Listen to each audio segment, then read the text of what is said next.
찬송가 326장 하시겠습니다. 326장입니다.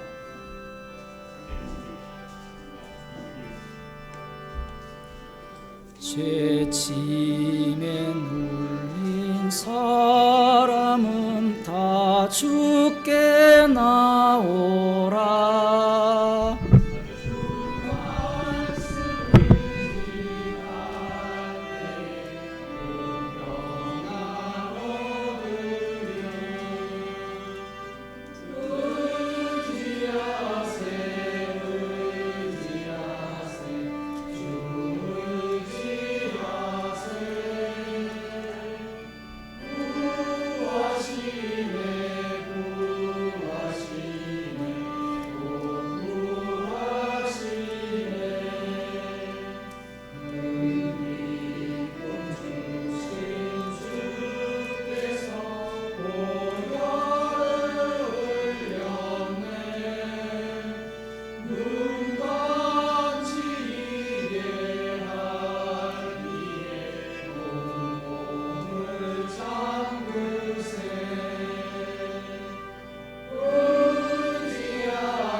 하나님 말씀 이사야 3장 13절에서 4장 1절까지 보도록 하겠습니다.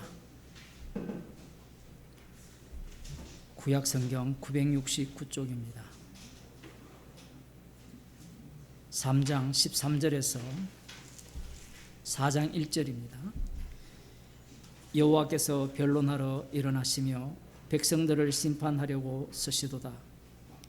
여호와께서 그 백성의 장로들과 방백들을 국문하시되 포도원을 삼킨 자는 너희며 가난한 자에게서 탈취한 물건은 너희 집에 있도다. 어찌하여 너희가 내 백성을 짓밟으며 가난한 자의 얼굴에 맷돌질 하느뇨. 주만군의 여호와 내가 말하였느니라 하시리로다. 여호와께서 또 말씀하시되 시온의 딸들이 교만하여 너린 목 정을 통하는 눈으로 다니며 악의죽거려 행하며 발로는 쟁쟁한 소리를 낸다 하시도다.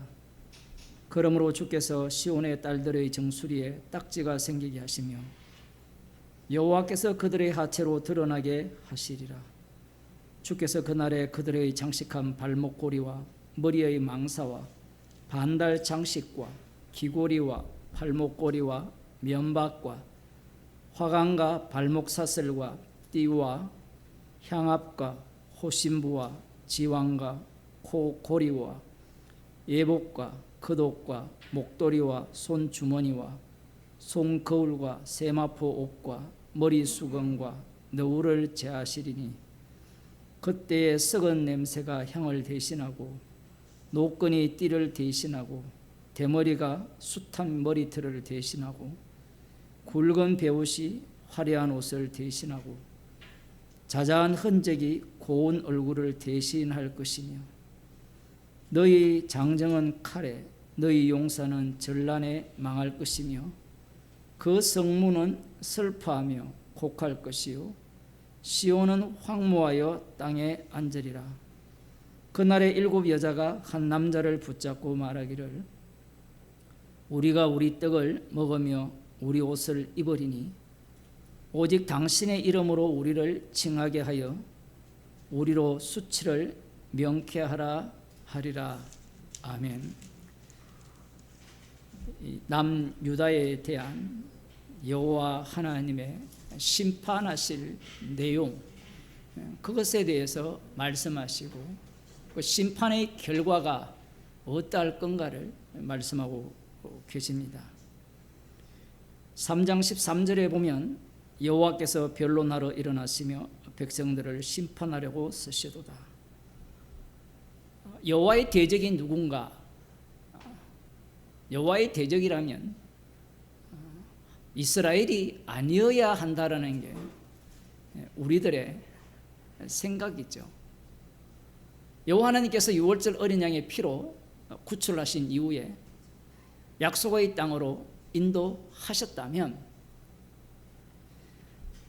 이 포도원의 주인인 여호와께서 책임지고 지켜주셔야 하지 않습니까?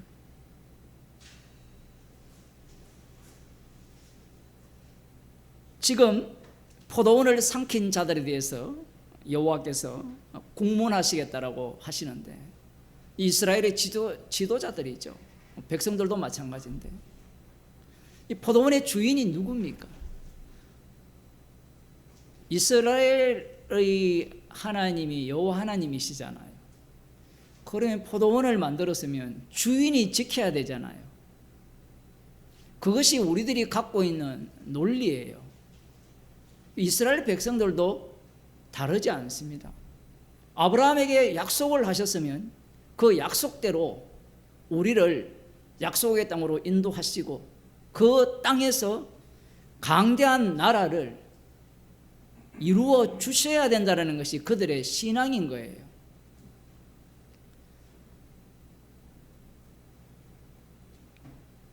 그러나 그들은 약속의 땅에 들어갔을 때 그들의 소견에 오른 대로 행하기를 시작합니다. 계속해서 말씀드렸습니다마는 자신들이 왕을 요구했죠. 그 왕을 요구했을 때 그 왕은 누구를 닮았느냐 하면 왕을 요구한 그들을 닮은 거예요. 그래서 결국은 이들은 그 왕 자체가 사람을 위한 왕이잖아요. 열국과 같은 왕을 달라고 했기 때문에 이 왕들의 행세조차도 누구를 닮게 되느냐 할 때는 이방 나라를 닮게 됩니다. 그 왕이 그러하기 때문에 그 밑에 있는 고관들은 뭐 볼 것도 없겠죠. 이 당시에는 이 왕 중심이잖아요. 왕의 말이 곧 법이 되는 그러한 시대니까 율법은 이미 물 건너갔습니다. 오늘날로 말하면 예수 믿으면 밥을 먹여줍니까? 뭐 취직을 하게 해줍니까? 시험 성적을 잘 나오게 해줍니까? 사업을 잘 되게 해줍니까? 이런 논리와 같은 거예요. 율법보다는 그들이 들어간 그 땅의 속성을 고스란히 닮아서 그들이 하나님의 율법을 무시하는, 멸시하는 그런 태도를 취합니다. 이 장로들과 방백들 이렇게 나오죠. 14절에 보면 여호와께서 그 백성의 장로들과 방백들, 방백들이라고 하면 고관들이에요. 이 고관들이라는 것은 이 정치 체계에 있어서 이 권력이 높은 자들이고, 장로들이라고 하면 말씀에 대한 이 두려움 이런 것들이 많은 자들이 장로거든요. 성경에 보면 말씀을 많이 하는 자가 장로가 아니고 하나님에게 엄청나게 얻어 터졌으니까 장로가 된 거예요. 표현을 하면.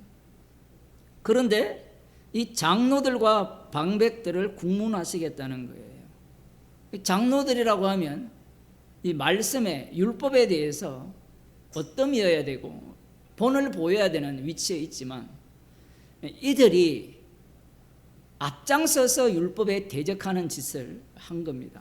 포도원을 삼켜버렸다는데 삼키는 방식이 가난한 자에게서 탈취한 물건들이 너희 집에 있도다. 여기에서 가난한 자라고 했을 때는 우리가 말하는 가난한 자와 달라요. 이 땅에서 사람들이 오해를 하는 게 이 선지서를 보게 되면 하나님은 공의로운 나라를 원하신다, 정의로운 나라를 원하신다 이렇게 주장을 하거든요. 그 정의구회원 사제단인가 윤석열 정권 퇴진하면서 돌아다니면서 미사를 하잖아요. 그죠? 그 사람들의 그 모습이 이런 본문들을 보고 흉내를 내는데 그 흉내낸 자들이 예수님을 살해했다라는 것을 그들은 상상도 못할 겁니다. 구약의 선지자들의 말씀에 귀를 기울이고 그 말씀을 두려워한 자들이 예수님 당시에 서기관과 바리새인입니다.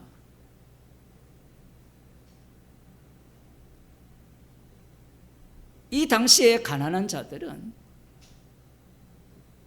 이 율법에 보면 하나님께서 너희들을 애굽 땅 종되었던 곳에서 인도하여 내신 분이라고 소개하면서 고아와 과부, 가난한 자를 돌아보라 하셨거든요.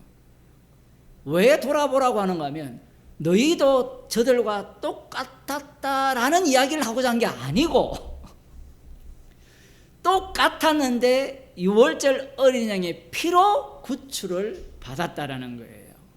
유월절 어린 양의 피를 말씀하시기 위해서 고아와 과부, 이 가난한 자들을 돌아보라는 겁니다. 그 돌아보는 행위 자체가 유월절 어린 양의 그 피 사건을 반복하는 행위가 되는 겁니다. 그런데 그런 것들이 무슨 소용이 있느냐 이 얘기예요. 먹고 사는데. 요즘 우리 민수기 28장 9장을 보잖아요. 제사가 1월 달부터 시작하여서 7월 달로 끝나는데 이제 뭐 월요 내일 장막절을 보게 될지 모르지만 장막절에 제물은 가득하거든요.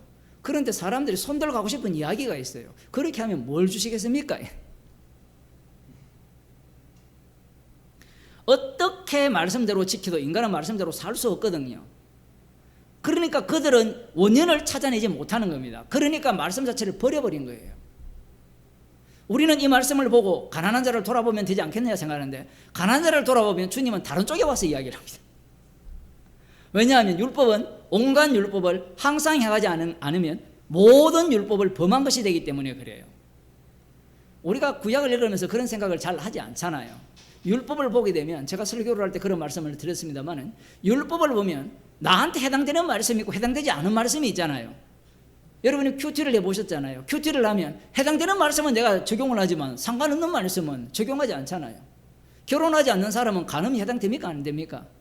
물론 뭐 다른 유부남, 유부녀가 하면 간음이 되겠지만 관련이 없잖아요. 자녀에 대한 관련 말씀이 나오면 나 애기 없는데 그럼 나와 관련 없는 말씀들이 되잖아요. 그러나 이 말씀 전체는 이스라엘 집단에게 하신 말씀이고 그 중에 하나라도 한 사람이라도 지키지 않으면 모든 사람이 범죄한 것이 돼요. 아마 우리 개인주의 시대를 사는 우리에게는 이런 말씀들이 납득이 안 되고 이해가 안 될 겁니다. 아마 여기에서도 마찬가지죠. 그러면 가난한 자들은 억울하게 당했지 않습니까? 그들은 왜 심판받아야 됩니까? 말씀을 오해를 하는 거예요. 인간은 이 빵꾸가 나면 문제가 생기면 그것을 보수하고 땜질을 하면 괜찮아질 거라는데 그 땜질 자체가 과연 땜질이 되느냐 할 때는 그 땜질이 안 된다는 게 율법을 주신 취지예요. 이 말씀을 이제 가난한 자들에게 탈취한 물건이 집에 있도다. 그 말은 돈에 미친 거죠. 돈에 미쳤으니까 오늘날 우리들도 이렇게 살면 안 된다. 이렇게 설교하면 안 돼요. 만일에 그렇게 설교하게 된다면 이 복음이 되는 게 아니고 새로운 법을 이야기하고 십자가를 날려버리는 겁니다. 어찌하여 너희가 내 백성을 짓밟으며 가난한 자의 얼굴에 맷돌질하느뇨. 주 만군의 여호와 내가 말하였느니라 하시로다. 만군의 여호와가 나오면 전쟁하는 여호와입니다. 누구와 싸우겠다는 거예요? 자기 백성들과 싸우겠다는 겁니다. 자기 백성들과 싸운다는 것은 이방 나라는 말할 필요도 없다라는 거예요. 그들이 지금 여호와께서 주신 말씀 앞에서 철저하게 여호와의 원수로 대적자로 등장을 했다라는 거예요. 중요한 것은 이사야가 이렇게 외친다는 것은 상대가 어떤 자들이라는 겁니까? 듣지 않는 자들로 확정시키는 외침이에요. 듣지 않는다라고 했을 때 계속해서 제가 반복을 할게요. 이사야를 할 때 눈은 감기고 귀는 닫히게 하라는 게 이사야의 외침의 목적이에요. 그러면 이 말씀을 외치면 눈은 감겨져야 되고 귀는 닫혀야 되죠. 그러면 눈은 감긴 상태, 귀는 닫힌 상태가 어떠하냐라는 거예요. 여기에서는 듣지 않죠. 이사야 말을 듣지 않습니다. 왕부터 이 말씀에 귀를 기울이지 않습니다. 그게 눈이 갇힌 자의 모습인데, 이것이 바벨론 포로를 지나와서 예수님 당시로 넘어오게 되면 눈이 갇힌 모습이 새롭게, 이 소경의 모습이 새롭게 나타나요. 말씀이 이렇게 중첩이 되어 있다는 것은 인간들은 예상을 못해요.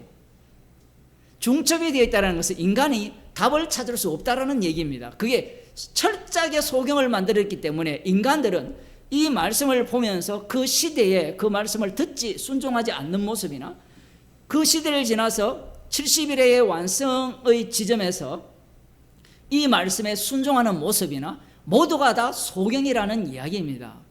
오전에도 설교했다시피 마찬가지예요. 우리가 어떻게 살아야 됩니까? 라는 이 질문 자체가 성립이 안 돼요.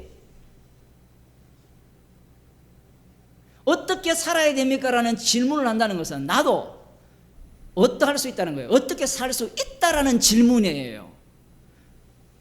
자기가 죄인인 주제에 뭘 어떻게 살아야 되냐고 물어요.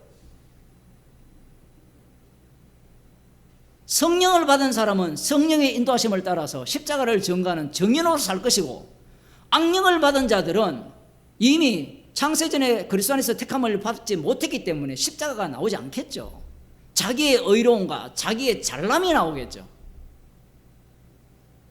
그것이 예수님을 살해한 유대인들의 모습인 겁니다.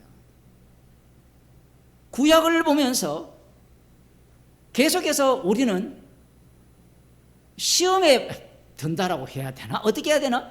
이게 오전에 설교도 했지만 이 요한복음 2장에 나오는 성경 개념이라든가 예수님이 행하시는 행동을 볼 때 제자들이 해석하는 성경 해석법, 유대인들이 해석하는 성경 해석법, 그 해석법대로 성경을 보는 거예요. 그래서 우리가 말씀대로 믿자는 자체가 얼마나 악마적인지를 알아야 돼요. 놀라운 것은 구약에서 심판받는 대상이야말로 신약에서는 가장 주님의 용서함을 받기에 가장 적절한 대상이 된다라는 사실입니다. 그러면 또 머리 좋은 우리는 그러면 우리가 죄인 됩시다. 그런 자들은 지옥 보내요. 왜 그러냐 하면 육이기 때문에 그래요. 육은 계속해서 뭘 추구하는가 하면 받은 걸 내놓고자 하는 것이 아니라 자기 구원을 추구해요. 말씀을 들으면 들을수록 자기 구원을 강화해요. 자기의 의로움을 더 강력하게 쌓아가요. 그 중에 하나가 뭐라 했습니까? 말씀을 배우는 거라 했죠. 그러니 우리들은 말씀을 배우면 배울수록 죄인 중에 개수가 되는 겁니다. 말씀이 너무 어렵게 가죠. 이걸 모르는 거예요. 죄인 중에 개수가 된다라는 말이 지식으로 받아들이는 사람은 결코 죄인 중에 개수가 될 수가 없어요. 죄인 중에 개수라는 것을 내세우는 겁니다. 그래서 주님이 이 사도행전의 9장에 나오는 사건이 사실은 굉장히 중요한 이유가 뭔가 하면 구원이라는 것이 어떻게 이루어지는가라는 겁니다. 그 구원 자체가 구원이 목적이 아니라는 것을 이미 제자들을 부를 때부터 시작한 거잖아요. 제자들을 왜 불렀어요? 구원하기 위해서 불렀어요? 주님의 정인 삼기 위해 불렀어요? 정인 삼기 위한 구원이에요. 아브라함을 의롭다 여기셨잖아요. 그럼 아브라함을 의롭게 하기 위한 의롭게 여기심이 아니고 하나님의 의, 로마서로 표현하면 예수 그리스도의 믿음을 자랑케 하기 위해서 아브라함을 의롭게 하신 거예요. 그래야 아브라함이 의롭게 된 그 믿음 자체는 나의 믿음이 아니라 예수 그리스도의 믿음을 증거하는 믿음이 되는 겁니다.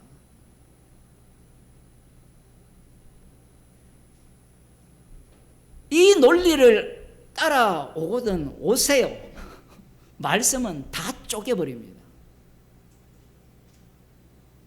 똑같이 복음을 이야기하는데 복음이 아닌 게 있고요, 복음인 게 있어요. 그걸 어떻게 분별하느냐? 여러분 다 성령 받으셨잖아요. 16절에 여호와께서 또 말씀하시되 시온의 딸들이 교만하여 느린 목 정을 통하는 눈으로 다니며 악의죽거려 행하며 발로는 쟁쟁한 소리를 낸다 하셔도다. 그러므로 주께서 시온의 딸들의 정수리에 딱지가 생기게 하시며.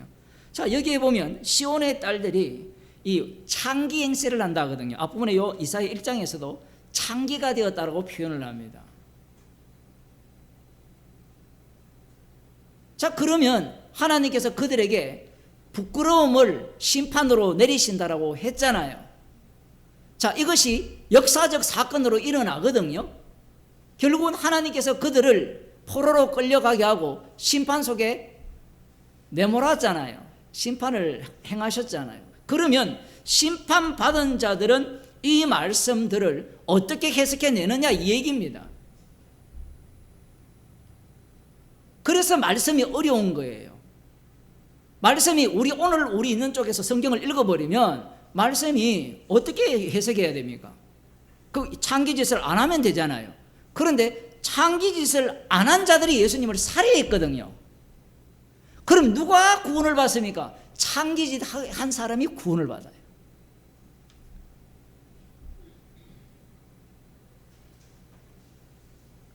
그러면 창기짓 안 한 사람은 구원을 못 받습니까? 라고 물으신다면 구원을 못 받아요. 왜냐하면 주님의 부르심에 합류한 자들은 이 말씀 속으로 합류하기 때문에 이사야를 읽는 이 말씀 속에 이 상대가 누가 돼요? 나 자신이 되는 겁니다. 이스라엘이 행했던 모든 일들이 우리의 일이에요. 그러면 이 창기짓 하는 짓만 창기짓이냐라는 것이 아니라 한 대 얻어 터지고 반성해가지고 나는 이런 짓 안 합니다라는 것도 창기짓이에요.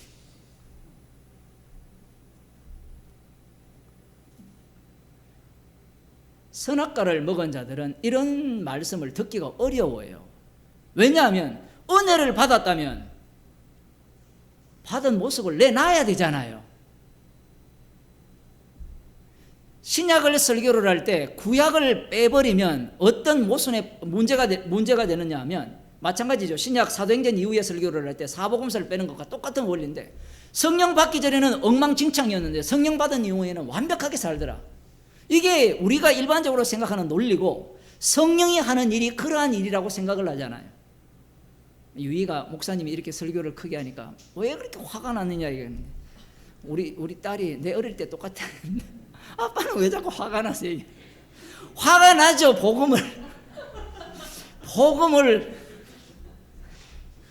복음을 완전히 악마의 복음으로 다 바꿨으니까.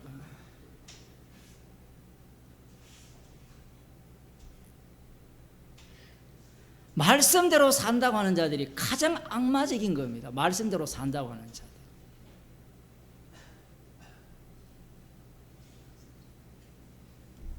지금도 정통 유대인들이 이사야를 외우거든요. 왜 외우겠습니까? 이걸 읽으면 답이 뭐예요? 말씀대로 살자. 사는데 그냥 될 문제가 아니라 약속을 붙들고 믿고 살자는 얘기예요. 바리새인들이 지금도 그들이 안식일을 지킬 때 얼마나 제대로 지킵니까? 그들이 예수님을 살해한 이유는 간단해요. 왜 성경대로 너는 해석하지 않느냐 얘기예요. 예수님께 이사야대로 해석하면 누구를 심판합니까? 여호와를 대적하는 가난한 자를 무시하고 자기 집안의 가난한 자들로부터 탈취한 재물을 가득한 자들을 심판하시잖아요. 누가복음을 한번 보겠습니다. 누가복음 7장입니다. 7장 36절. 신약 성경 102쪽인데요. 한 바리새인이 예수께 자기와 함께 잡수시기를 청하니 이에 바리새인의 집에 들어가 앉았을 때에 그 동네에 죄인인 한 여자가 있어 예수께서 바리새인의 집에 앉으셨음을 알고 향유 담은 옥합을 가지고 와서 예수의 뒤로 그 발 곁에 서서 울며 눈물로 그 발을 적시고 자기 머리털로 씻고 그 발에 입 맞추고 향유를 부으니 예수를 청한 바리새인이 이것을 보고 마음에 이르되 이 사람이 만일 선지자되면 자기를 만지는 이 여자가 누구며 어떠한 자 곧 죄인인 줄 알았으리라 하거늘. 이 말을 하는 이유는 이 여자인 줄 알았으면 향유를 들고 오는 순간 선지자였으면 척 보면 냅니다 이거거든요. 부채도사처럼. 그러면 거리두기를 했을 거라는 거예요. 왜? 선지서가 있기 때문에 그러죠. 선지자였다면 그들의 친구가 될 수가 없는 거죠. 책망을 했으니까. 하나님의 심판을 외쳤으니까.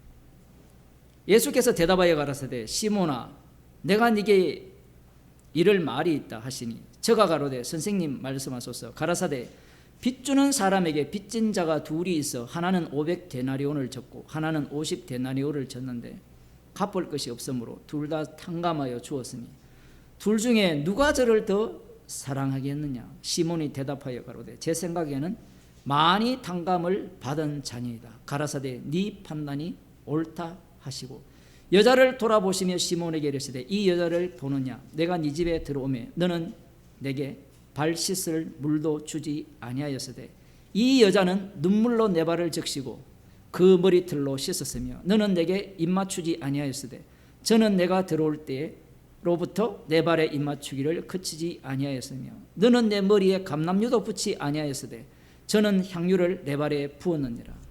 이러므로 내가 네게 말하노니 저의 많은 죄가 사하여졌도다. 이는 저의 사랑함이 많음이라. 사함을 받은 일이 적은 자는 적게 사랑하느니라. 여기서 많고 적음을 말씀하셨지만 사랑을 받은 자와 받지 않는 자밖에 없는 거예요. 그러면 예수님은 이 땅에 오셨을 때 자신을 대속물로 내어주기 위해 오셨잖아요. 그럼 그 대속물의 사랑을 받은 자가 누구냐라고 하면 모든 사람은 이 여인과 같은 사람이에요.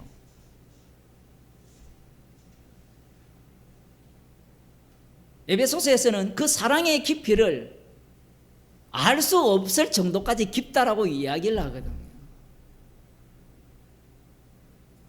이렇게 되면 예수님 앞에 사랑을 받을 자는 죄인인 자 외에는 사랑받을 조건이 안 되는 겁니다. 자격이 안 되는 거예요. 그러면 어떻게 죄인이 됩니까? 라고 물으신다면 주님이 찾아오셔야 돼요. 그게 사도행전 9장 이야기입니다. 이 누가복음이나 이런 쪽에서는 죄인들이 등장을 하잖아요. 죄인들이 등장을 하고 바리새인은 철저하게 어떤 자로 나타납니까? 악한 자들로 등장을 하죠. 말씀대로 사는 자로. 주님은 누구한테 찾아옵니까? 세리와 창기, 세리와 죄인의 친구로 찾아오시잖아요. 그렇게 되면 사람들은 어떻게 오해를 하는가 하면 주님은 죄인을 찾아오시기 때문에 죄지자라고 하든지 죄를 안 지은 사람은 아무리 자기를 돌아봐도 죄인이 아닌 거예요. 그런데 사도 바울을 찾아오신 주님을 보게 되면 찾아오니까 어떤 자가 됩니까? 찾아오자마자 죄인 중에 개수가 되었다고도 볼 수 있지만 찾아오셔서 그를 복음 전하는 자로 죽을 때까지 몰아가니까 사도 바울이 뭐라고 고백합니까? 죄인 중에 내가 대장이로다. 주님이 찾아오지 않고 주님이 시키신 일을 하지 않는 자들은 자기가 죄인 중에 개수임을 알지 못합니다. 그들이 아는 것은 기껏해야 구약에서 말하는 죄인, 신약에서 말하는 장기, 세리 이 정도의 죄인이죠. 그런데 주님이 찾아오시게 되면 자기 자신을 그리스도 안으로 주께서 인도하셨기 때문에, 안을 구약적으로 표현하면 이 바깥이 그리스도라고 잡혀 있으면, 안이 우리라 치면, 성도라 치면, 바깥은 이 언약의 피로 덮인 세계예요. 이 피를 보면서 자기를 보는 거죠. 죽으심 앞에서 죄인이 되는 거예요. 그건 내가 죄인이 됩니다라고 해서 될 문제가 아니에요. 내가 그걸 보고 믿습니다, 나는 죄인입니다라고 하는 자들은 반드시 어떻게 흘러가게 되는가 하면 자기의 의로움을 내세우는 믿음을 내세우게 됩니다. 그런 사람들이 구약을 해석하게 되면 해석이 안 되죠. 왜? 그런 신앙을 갖고 구약을 보면 안 맞거든요, 논리가.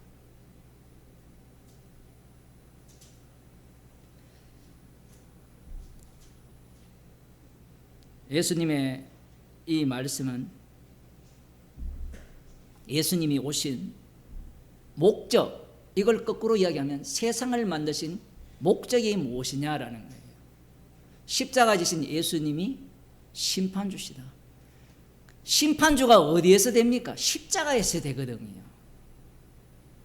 십자가에서 다 이루셨어요.